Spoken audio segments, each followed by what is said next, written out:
Dans cette émission, nous rénovons la structure de la toiture inclinée. La couche supérieure des profilés en Z sera également placée. Nous allons aider l'entrepreneur environ 32 heures. À 40 € de l'heure, nous économiserons ainsi 1 280 €. Maintenant que le lattage de notre toit plat est en place, nous pouvons nous attaquer au toit en pente. Nous avons déjà la structure de base de l'ancienne maison, mais nous allons tout de même devoir rénover une partie pour revenir à un toit sain et stable. Avant de pouvoir contrôler l'état du lattage en bois, nous devons bien entendu démonter le reste des tuiles. Il y a quelque temps, nous avons fait la première partie parce que nous devions construire notre étage là. Maintenant que nous nous attaquons au toit même, nous pouvons donc faire le reste. Nous cassons en principe tout le toit jusqu'au chevron. Cela signifie que les tuiles comme les voliges sont démolies.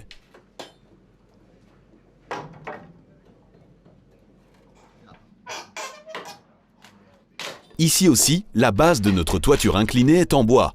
Elle comprend différents éléments. Les poutres horizontales ou pannes servent de point d'appui pour la structure. Viennent dessus les poutres verticales, les chevrons. Le film de la sous-toiture est posé sur ces chevrons et nous le fixons avec des contrelattes. Ces lattes verticales sont fixées sur le chevron et assurent également la circulation d'air nécessaire entre le film de sous-toiture et les tuiles.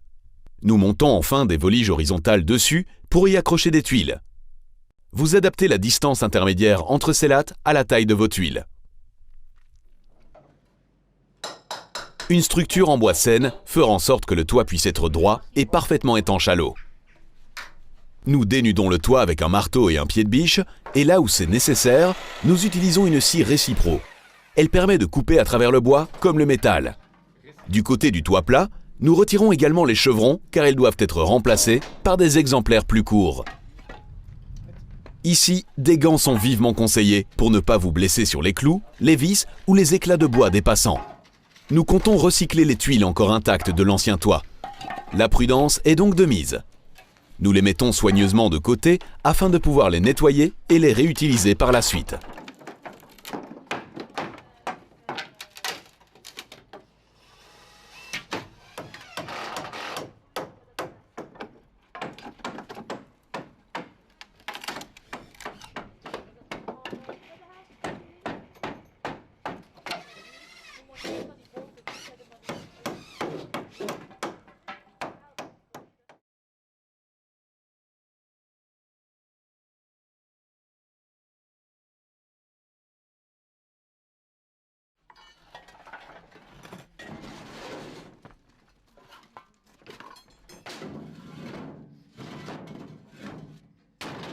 Pour pouvoir fournir un travail soigné, il est bien sûr important de garder aussi notre lieu de travail ordonné. Tous les déchets sont triés et descendus avec la grue.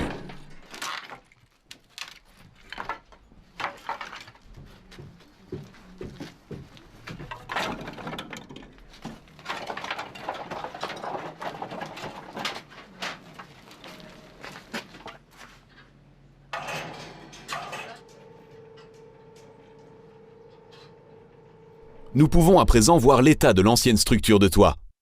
Nous déterminons, en concertation avec le menuisier, ce que nous devons remplacer. Une partie des pannes et des chevrons est attaquée par la vrillette.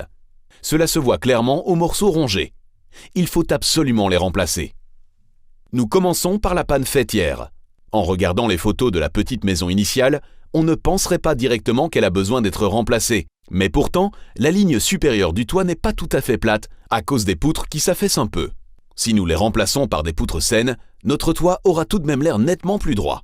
Nous ne pouvons évidemment pas retirer l'ancienne panne faîtière comme ça. Il s'agit d'une pièce de bois longue et lourde. Nous la scierons donc au milieu pour pouvoir la retirer plus facilement. C'est pourquoi nous devons d'abord veiller à ce que la poutre soit soutenue suffisamment afin qu'elle ne tombe pas lorsque nous la scierons. Nous réalisons une forme de pointe dans une chute de bois et la plaçons en guise d'appui là où les poutres se rejoignent. Ensuite, nous pouvons commencer à remplacer la panne faîtière. Nous détachons d'abord les chevrons de la panne supérieure en sciant les vis avec la scie récipro.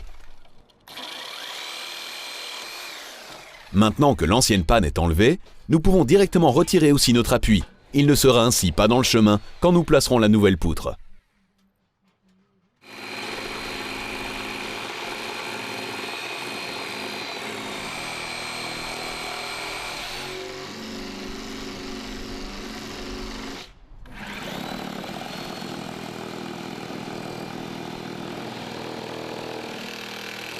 La toiture est terminée. Maintenant, nous sommes occupés à la fête. Celle-ci, on l'a retirée parce qu'elle n'était plus de bonne valeur. Nous allons mettre une nouvelle et en même temps aussi, nous allons changer toutes les autres poutres qui ne sont plus valables pour ce toit-ci. Comme nous l'avons déjà vu lors de la pose du lattage de notre toit plat, nos poutres ne sont pas suffisamment longues pour couvrir toute la longueur du toit. Nous avions alors résolu le problème avec un point d'appui supplémentaire au milieu. Mais dans le cas d'une toiture inclinée, ce n'est pas possible. C'est pourquoi les pannes sont assemblées avec un raccord soudé. Une telle jointure en biais permet de joindre facilement des poutres de la même largeur sur la longueur. Il s'agit d'un assemblage robuste permettant de prolonger des poutres en bois à l'infini et qui est de plus esthétique. Une telle jointure doit bien entendu être réalisée parfaitement. Nous confions donc cette tâche au menuisier. Il marque l'assemblage sur le bois et le scie sur mesure à la scie circulaire.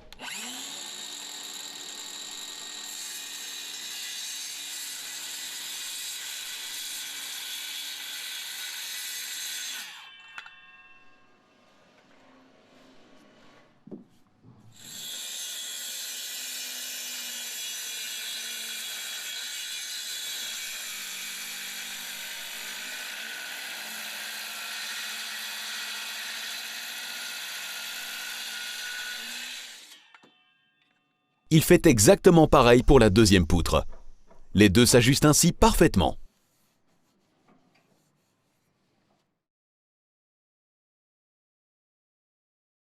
Avant de pouvoir placer la panne fêtière, nous veillons d'abord à pouvoir travailler facilement. Nous posons quelques panneaux de bois sur le lattage afin de garantir notre stabilité.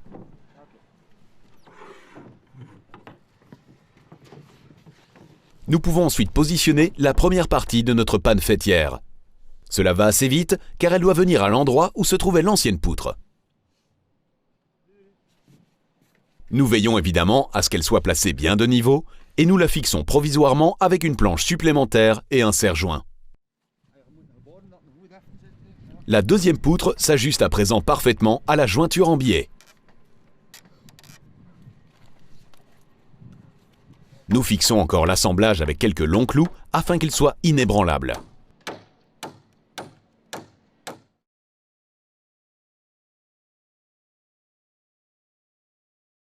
Une fois la deuxième moitié de la panne fêtière également bien positionnée, nous pouvons y fixer les chevrons. Au niveau de la panne inférieure aussi, nous voyons qu'elle a besoin d'être remplacée. Les poutres se sont affaissées, ce qui influence aussi la rigidité de l'ensemble. Nous procédons ici de la même manière que pour la panne fêtière. Nous détachons les chevrons et retirons la poutre en différents morceaux.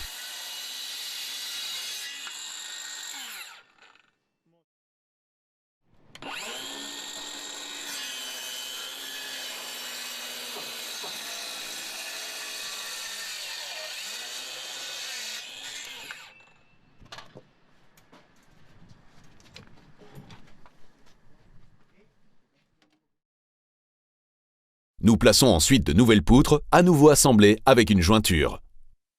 Dans le cas d'une rénovation, il est par ailleurs important de regarder à chaque fois si le toit est suffisamment soutenu avant de procéder à une adaptation. C'est pourquoi nous ne faisons aussi qu'une seule panne à la fois. Enfin, nous remplaçons aussi la poutre horizontale centrale. Nous faisons ceci en dernier car elle servait jusqu'ici de point d'appui pour les chevrons pendant que nous remplacions les autres pannes. Et entre-temps, nous remplaçons aussi un certain nombre d'anciens chevrons par des nouveaux. Ceux-ci ont également été attaqués en partie par la vrillette. Nous le voyons aux nombreux petits canaux que nous retrouvons dans les poutres en altérant sérieusement la robustesse du bois.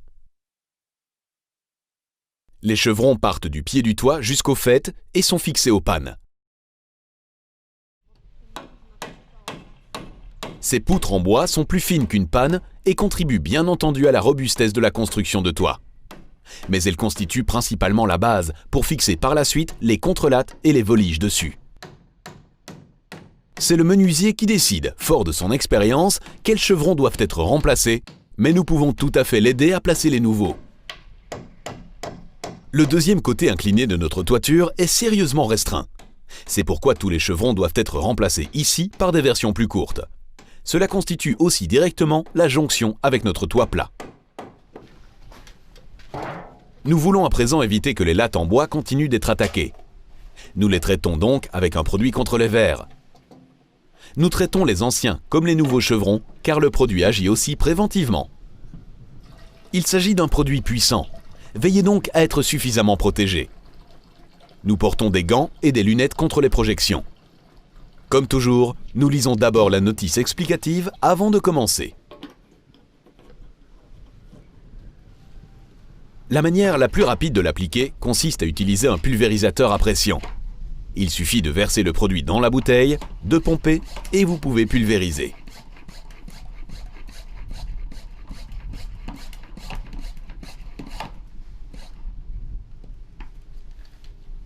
Faites attention au sens du vent, de façon à pulvériser dans le sens du vent. Car vous ne voulez certainement pas vous prendre ce produit dans les yeux.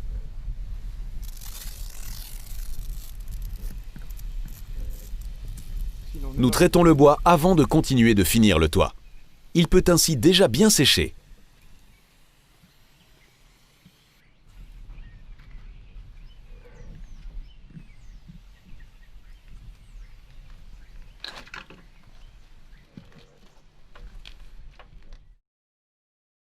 Avec les mauvais chevrons remplacés et le bois traité, nous avons à nouveau une structure saine et droite pour continuer de construire notre toiture inclinée.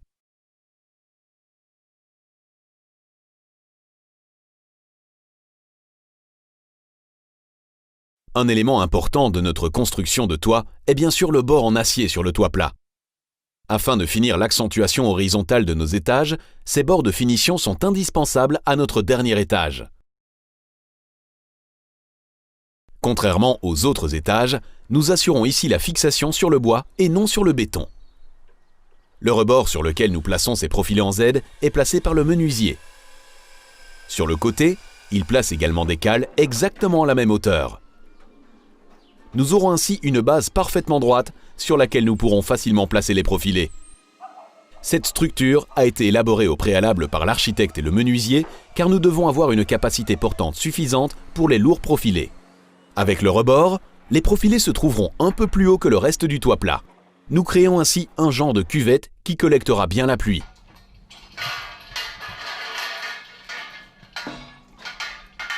Nous montons à nouveau un échafaudage à l'extérieur afin de pouvoir atteindre le toit en toute sécurité maintenant que nous allons finir par le haut.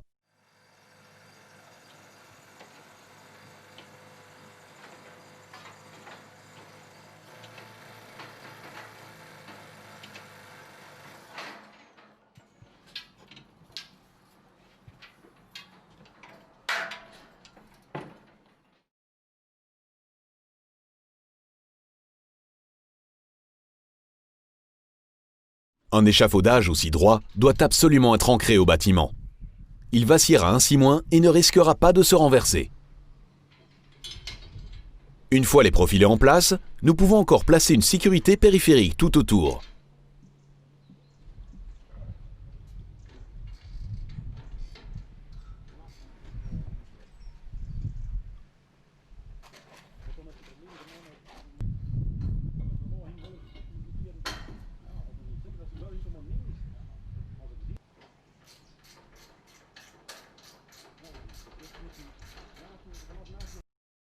Nous en sommes arrivés aujourd'hui au stade où nous plaçons donc la dernière couche horizontale des profilés en acier. C'est en fait en principe aussi la rive de toiture. Nous devons d'abord la placer de manière à pouvoir poser par la suite le PDM le long de l'ailette que nous avons prévue. Quelle est alors la suite? Nous pouvons mastiquer ici, puis nous plaçons ce petit profilé dessus qui restera à terme toujours à coup sûr étanche à l'eau.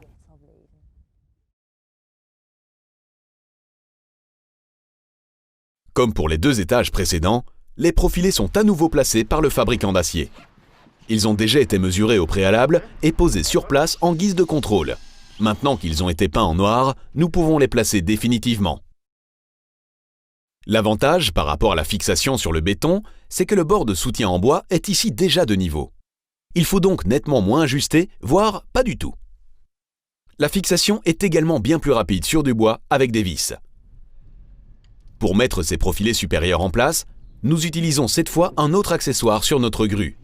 Avec un élément de serrage magnétique, nous pouvons soulever les profilés sans endommager la peinture. Un tel aimant peut supporter jusqu'à 1000 kg et est donc idéal pour ne pas abîmer la couche de peinture.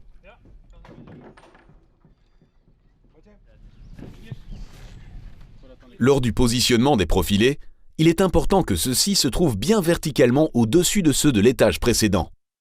Pour le contrôler, nous utilisons un outil très simple, un fil à plomb. Nous lestons une corde avec une brique et la laissons descendre par-dessus le bord. Sous l'effet de la pesanteur, cette corde descend toujours bien à la verticale et nous pouvons voir si elle touche le profilé en dessous.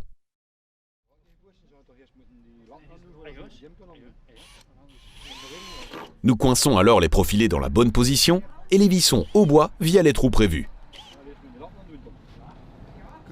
Cela est nettement plus rapide que l'ancrage des profilés dans le béton, comme nous l'avons fait pour le premier et le deuxième étage.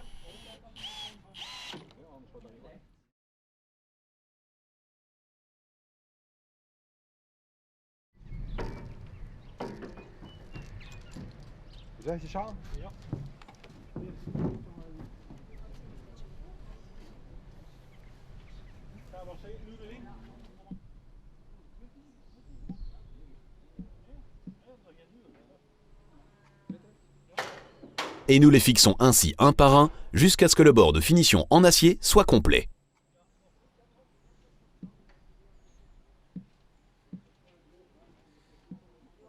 Sur les côtés, les profilés en Z sont aussi encore ancrés aux semelles de béton en dessous pour renforcer encore l'ensemble. Nous en sommes entre-temps arrivés à un moment historique de nos travaux. Le point le plus haut du bâtiment a été atteint et tous les murs ont été maçonnés. Nous pouvons donc placer le rameau fleuri. Ici, une branche est fixée au point le plus haut de la maison.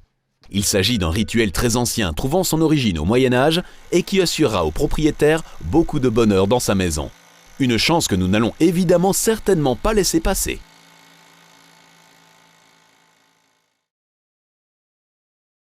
Mais la maison n'est évidemment pas encore finie.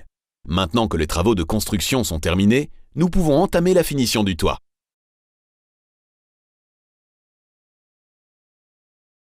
Dans cette émission, nous avons économisé 1 280 €. Avec le total provisoire de 36 710 €, le montant économisé s'élève à présent à 37 990 €.